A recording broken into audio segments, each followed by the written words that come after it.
was an eye-opening revelation to us. So we, with a few friends, decided that that's what we were going to do in this community. Low-key, volunteer group. Well, apparently we've hit a niche that was really needed in this community. So our first surgeries were in October of 2000. At this point, fast forward, we've done just about 50,000 cats in our community. And that's because people who had cats in their backyards or at their workplaces called us for assistance. They figured it out that they didn't want more cats either, but they loved the cats that they were watching out for.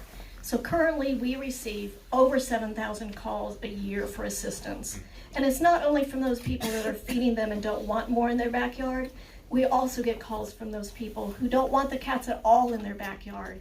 And we completely understand, and we don't want those cats in their backyards either. So we work in neighborhoods to make sure that there's neighborhood harmony. The cats are well taken care of, but also the people in that neighborhood are well taken care of. And one statement I always make is, it's not the cats that are calling us for assistance, it's the people. They're wanting our type of help very much, and we're giving it to them. We've been very fortunate in this community to have supporters and volunteers, and just a wonderful community of compassion to work in. So I fast forwarded already to today, where we're opening this wonderful facility. Now, under one roof, we will have the capacity to spay and neuter cats without transporting them to another facility, scaring the bejesus out of them, right?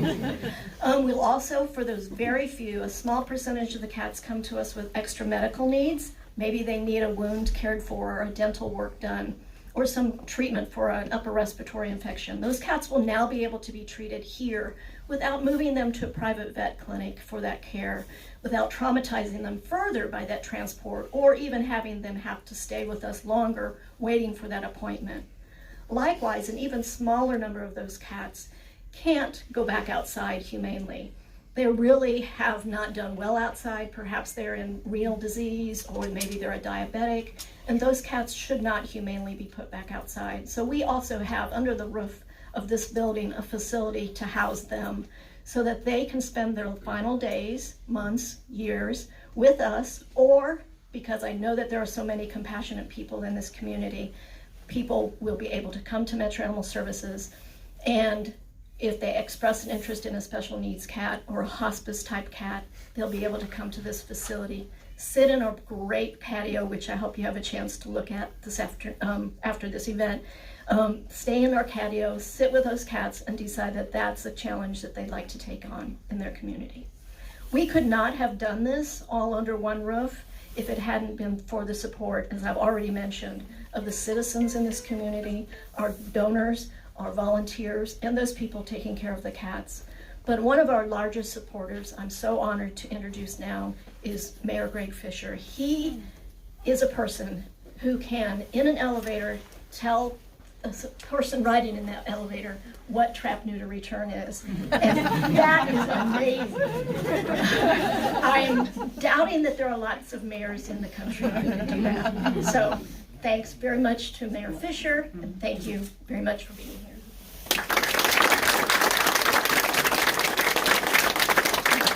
Thank you, Karen. Oh, you don't know how happy this makes me on so many different levels. I mean, first, think about, it wasn't too long ago, we'd be driving down to Mansley, okay? So now when you think about coming through here and just like the radical transformation that's taken place. And then think about what we've been able to do with Karen and Alleycat Advocates here. When I became mayor, I didn't know about trap, neuter, return. TNR, I didn't know about any of these things going on. But what I knew was we had a heck of a problem at our animal shelter, a really serious problem. So this has been an amazing journey of learning for me over these last 9 years to really get us to this point where we're at today, which I think is very safe to say is a national best practice for the work being done in this area. So it just makes me really proud of people like Karen that have just been extraordinary citizens that have given their their heart and their mind and never gave up, and just to see us to get through to a day like today and for you to be honored like this is just so just. It's just what should happen in a city that's made up of great citizens like you. So you're really tremendous. I'm going to brag more about you. It's incredible. I want to recognize Pat Mulvihill. He's going to say a few words at the end. He's our great congressman. No, that's what you could. Well, you know, I could see that very easily here. He's a great councilman from this area, so we appreciate that. You're going to be hearing from Ozzie Gibson as well. But I wanted to introduce Amy Hess over here. Amy is our Chief for Public Services. She's been employed by the city of Louisville for 10 or 11 days. But she's got an extraordinary history of public service to the United States of America. She's from this area, so we're fortunate to lure her back home. And as her last job, she was the #1 female for the FBI, Federal Bureau of Investigation in Washington. So we're just really pleased to have her come home and join Metro government. So Amy, welcome. Well, as I said, the transformation of our LMAS team, what they have created over these past several years has just been stunning and one of its kind in the entire country. When I first became mayor in 2011, and I rolled down Manslick and saw the facilities that we were in, I was like, my goodness, we have got a challenge here. And the numbers showed that. Our live release rate then was about 40%.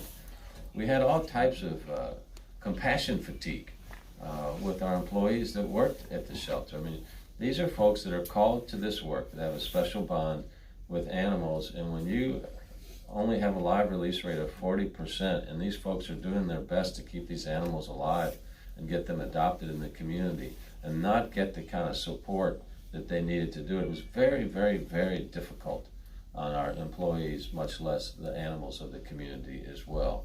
So it was a real challenge that we had to deal with back then.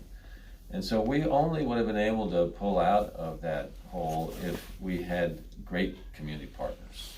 And one of the greatest partnerships we had from the very beginning there was what was going to become the beginning of this journey that has led us today with Karen Little and Alleycat Advocates. And when I met Karen amidst all of this controversy that we were having, all these challenges that we had, she gave me hope. She gave me a view of what's possible and what solutions are out there if you follow the science and you just keep at it day after day with determination and creating a community of people that care. So she, in so many ways, has been the inspiration for this entire campus here of what's been done. They're celebrating 21 years of service to our community. And I knew that we were going to do better. I didn't quite know how. I didn't know what I was going to learn along the way, but I knew that we could do it because we had a great team at LMAS and certainly had great conviction on behalf of the community as well. So the work of Alleycat Advocates, people oftentimes think about the cats and kittens here, but really their work serves the entire community by helping to stabilize our cat population. It is super compassionate work, and it's also saved our city a lot of money along the way in upkeep and maintenance costs and kind of nuisance costs as well. And the work has helped us make changes in the progress that we needed to make as a community as well. Bringing attention to the animal welfare needs in our community that has led to the fantastic construction of the Harshaw Family Foundation Animal Shelter right across the street, which we just opened this past October. It also helped us to improve the partnerships that we had with organizations like the Kentucky Humane Society. If they're here, shout out to the Humane Society and others, because it takes a team effort to increase your live release rate from 40% to where we're at today. And that's over 90% for dogs and cats in our community, which is incredible progress, an extraordinarily difficult thing to do. And we are the talk of the country relative to our journey of achieving no-kill status today. And we hit that mark in 2017, and we've maintained it ever since. So opening this cat complex right here in the catio, I forgot about that. You always have all these little funny words. Will make it even easier to care for our animals here in our community. So I just want to really thank everybody. I'm going to thank our extraordinary team here at LMAS that has been through so much, and we're now in such a good place. We could not have done this without our LMAS team. I want to thank Ozzie Gibson over here, who came in to lead LMAS several years ago, and he's an extraordinary citizen as well. So Ozzie, for those of you all that don't know it, was in Car 2 of LMPD, so second in command of Louisville Metro Police Department. He retired. Like many young people, he wasn't very successful at retiring. And he said, does the city need any help? And I said to Ellen Heston, our deputy mayor, I said, well, let's see if he wants to run the animal shelter. He says, I don't know anything about it, but I know how to manage, and I know how to build teams, and I know process. So if that's where the city needs me, that's where I'm going to go. And Ozzie, you've just did an incredible job here. So I really And again, to all of our team members here, I want to say thank you. I want to thank organizations like PetSmart Charities, a national group that is helping us here locally and many other cities. Patty Swope, I don't know if Patty is here or not, she stepped up individually in a big way to help us here. She's a well-known, passionate, and devoted lover of animals here in our community, so thank you, Patty. And I want to thank everybody whose generous contributions have made this a reality here in our community. So Alleycat Advocates has received national recognition. It is a model for animal welfare organizations around the country with a move, even before this, but especially with the move into this building. So that's why it's my honor as mayor to officially welcome the neighborhood, the Karen and Hoyt Little Community Cat Complex. It's a super exciting day for our community, and I would like to mark that, Karen, by giving you a, not to your surprise, a proclamation. That's what I do. Part of what I do anyway. But this is the city of Louisville honoring Alleycat Advocates on your all's opening here, and just we really congratulate you all and just celebrate the 21 years of incredible work that you've done. You're amazing. Thank you.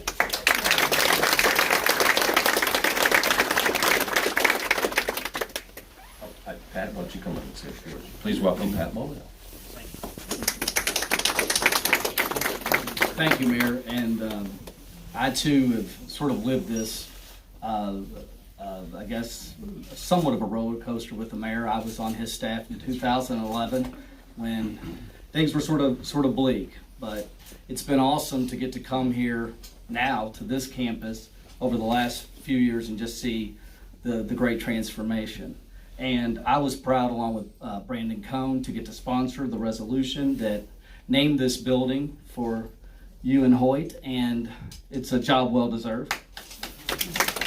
But in metro government, we can't do anything simple, so you do have to go through a lot of steps to get a building name. And actually, I think, Ozzie, we worked on this maybe about a year, because we ran into some issues, and we even had to change an ordinance to do this. But thankfully, we were able to do this. It's a great facility. I'm proud to have this in District 10.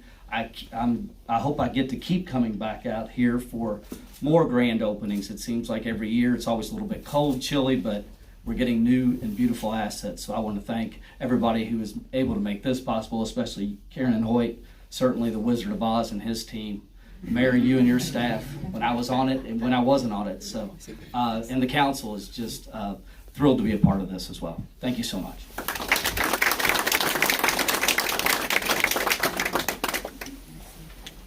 I'd like to thank Mayor Fisher. Mayor Fisher, this certainly would not have been possible without your support and the city's support. I'd also like to thank Councilman Mulvihill. It finally feels like we live in a community where animals are not second-class citizens, and it wouldn't have been possible without your all's help. So thank you so much for your support. And at this time, I would like to introduce Ozzie Gibson. Ozzie Gibson is the Director of Louisville Metro Animal Services, and Ozzie has been a great support for our organization at this very, very critical time in our history. So, Ozzie?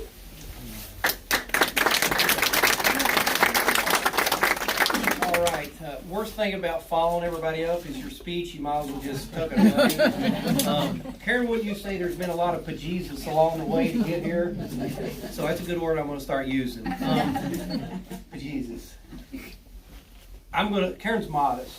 So what a lot of people, if you don't know, she travels all over the country talking about community cats. She has helped so many other counties in Kentucky. I believe Mike McNutt's here from Hardin County. I know she's working with the community cat program there. So she has not just done stuff in Jefferson County. She goes everywhere to preach this and try to get other folks to do it. So I just want to really thank everybody. I call them the Alleycat Army, because it's an incredible organization, and she has done this when she started this, there was no money given to her. She went out and done all of this. And I'm sure Hoyt appreciates it, so I give him my thanks, because I'm sure he's had to put up with a lot. And this is a community project that she recognized the problem, worked with Metro Council and a whole bunch of other people, and look where we're at today. There again, what she won't tell you, nobody else in the country has this. This doesn't exist anywhere. What she's done here and with our new animal campus here, there's nobody in the country that can stand up and say, look what we're doing. So many times, Karen and I probably talked to each other off the ledge the last few years. And I just want to thank her from a personal point of being a true loyal friend to me when I came in and didn't know bejesus about animal sheltering. And I thank you so much for being able to bounce stuff off of you, and we continue where we're at today. And when her and I started talking about how do we never go back to where we were 10 and 20 years ago, we talked about how do we sustain what we do at LMAS and what she does. And that's how we came up with this building here on this campus, so that no matter what happens, there's an opportunity for the community cats. So with that, that's all I have.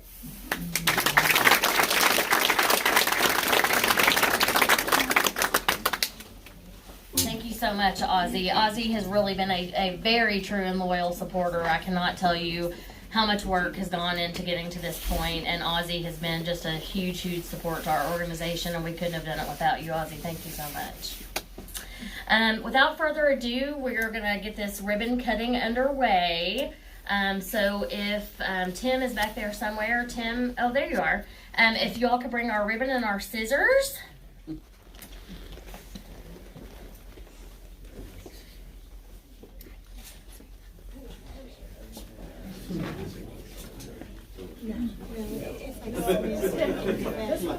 It's a very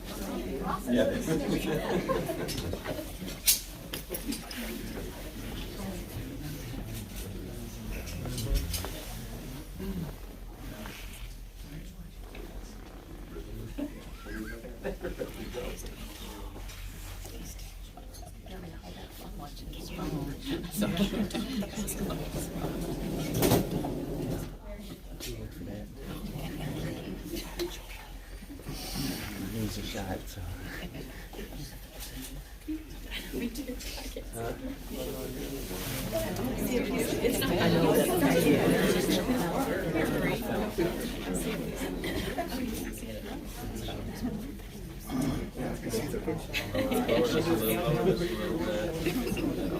All right. This is called All right. Hold on. It's called a fake cut here. So put your fist. Oh, no. We need a good picture here. So everybody put your, and then everybody look forward and smile. All right, now we do it. All right, 3, 2, 1.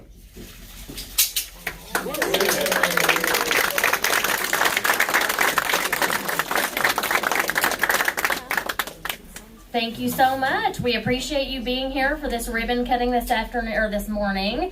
And if any of the media want to stick around and take any statements, we'll have people available to do that. And for all the attendees, if you would like to walk through the facility and just kind of check out, there are some rooms that are closed and locked because we do have some cats here in recovery, so we just ask you to be mindful of that. But otherwise, if you'd like to walk through the facility and just take a look at things, please feel free to on your way out. On March 8th, we will be having an open house here. So if you're interested in attending, please just reach out to one of us and let us know. Thank you so much for being here, and thank you, Mayor Fisher.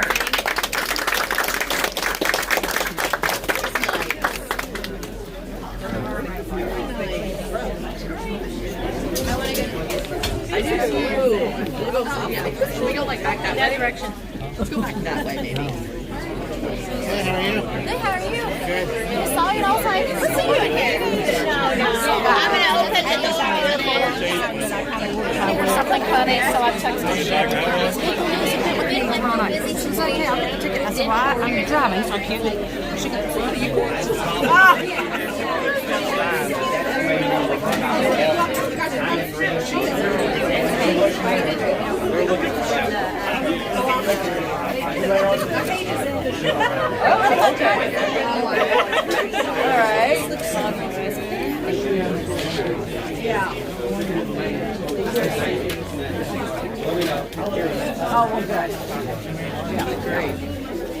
It's crowded, folks, but I'll see if I can get a little bit of a tour for you. What's going on? How are you doing? Pretty excited, isn't it? It is nice. I'm excited. I have to tell her congratulations. Nice arm up there. We were watching your phone. I'll do what I can. I know, that's why I said they probably only got this afterboard. I was. I'm back now. I wish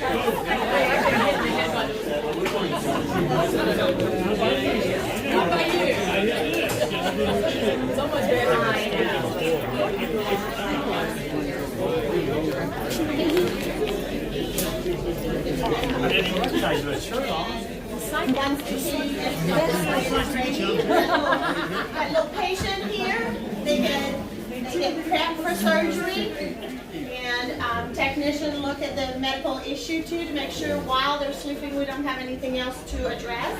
If they're little boys, we get them neutered here, and they go straight to recovery. And then when they're girls or they need additional procedures that need to be done in surgery, we go in surgery right here.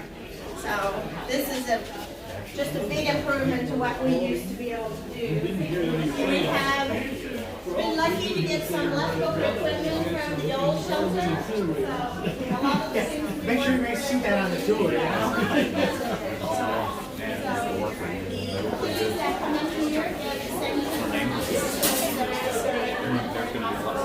By the way, I'm veterinarian. I'm Dr. Danielle. And so they get sprayed here. Everything is sterile. Everything is in autoclave. Everything is done just the way I would do it with any kind of installation. Then they get a spay here. They wound repairs, and sometimes they need to have their tail amputated because they've been hit by cars, something like that. And sometimes they may even lose an eye if it's bad and it's painful. But after they're done in here, their life completely changes. And these cats will never be the same. You do surgery every day. We do surgery Monday to Friday. Yes. Yep. So we work with LMAS too. So we do some of their community cats. So if the cats come in a trap from a citizen, they will come in the morning into one of our groups, and then they're going to go through the same procedure, but they go recover at LMAS. And we keep the ones that took in the night before. They stay here one night, all day after. They get fed multiple times, they get checked multiple times, and then they go home at 7 o'clock the second night. Yes. So I think they get a very good, sometimes better than some veterinary clinics. It's very lucky to have what we have. And then we have recovery here where we keep our kitties. And all that time they go in with their numbers. That's really important for them to be able to go back to the same place where they came from. Cats know that environment, they know who feeds them, they know what's dangerous, they know which dog is where, and so it's really important for them to go back to the same environment. So we take that very, very seriously. So they go there with their number, we've addressed their concern, if there's any concern, we keep them warm because they recover faster. When we get busier, we'll put another table there. We have volunteer, we have a staff member there. And then when they're like 95% away, they will go in their trap. They will get monitored the rest of the 5% time until they're totally, what we call laterally recumbent, and they're fully awake, and we know that everything's okay. They're going to get checked that afternoon, they're going to get checked that night, they're going to get checked the morning after. And we just get a lot of checks, making sure everything is going okay with their surgery. If they have an issue. Let's say one of them we did yesterday is going to need a very complex dental procedure that we can't fit in the middle of oral surgery, which is probably a couple hours procedure. We are keeping him in the other room, and as soon as we we're still waiting for a dental x-ray, as soon as we still get everything set up, which should be in the next week or so, this boy is going to go through, get his dental and remove the bad teeth and be a happy kitty, and we'll make sure he's eating well, and then he's going to go back to his home. So the ultimate is for them to always go back to where they're from. So if you guys want to walk more over there, there's the room where the cats stay for a temporary period of time before they go back. And then on the other side, there will be our permanent resident that we have here. Carved it all up into this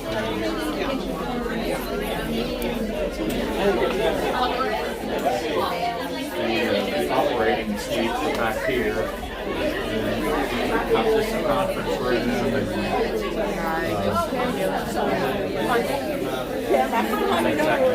food storage. I know, and see, I'm trying to. Yeah, she's still. And so I do art. Yes, Ben is still in the seminary up at St. Myron. Yeah.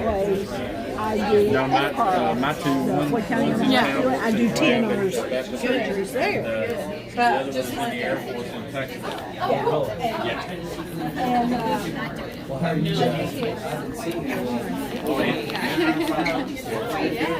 So what's wrong? Everything. Checking things out.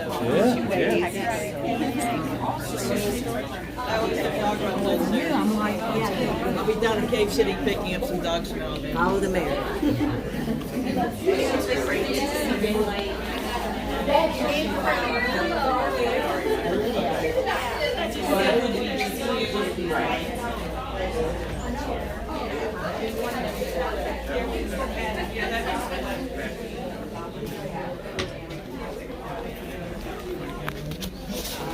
We've just been here for and settled, and eventually we'll have free roam, and they each get a special diet and have medication issues, so they'll need to go back in their enclosure to get those daily medications. Once that's done, morning and evening, they'll have access through their little pet doors and go outside and enjoy Mother Nature, which heals everybody. Yeah, so nice to meet you. Thank you so much for everything. It's so nice. The catio is a very special feature. Catio. So cute. That's a Karenism. She has a lot of Karenism that are special.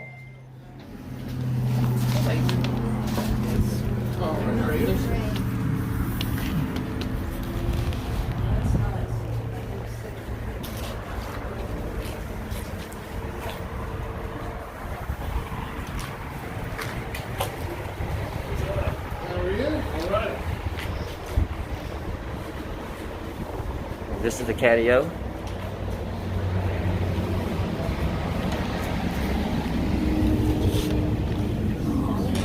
Some are a little braver than others. So anybody who knows cats knows that they're a little shy about people sometimes. Obviously, Patches has no problem. She's happy to have her nap and keep napping. No, these cats will stay here. There are special needs cats. They'll be able to live here throughout their lives unless there would be an exceptional person that came. This is where they keep their older kitties. I wouldn't think so with all these feet around. Right? Yeah, that's for the future, not today.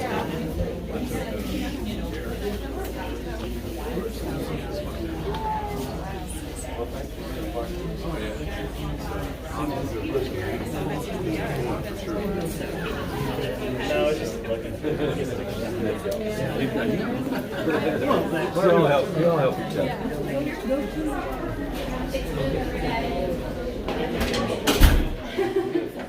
I'm happy. This is awesome. Yeah, the cats. I can't wait to see them really loose in the patio.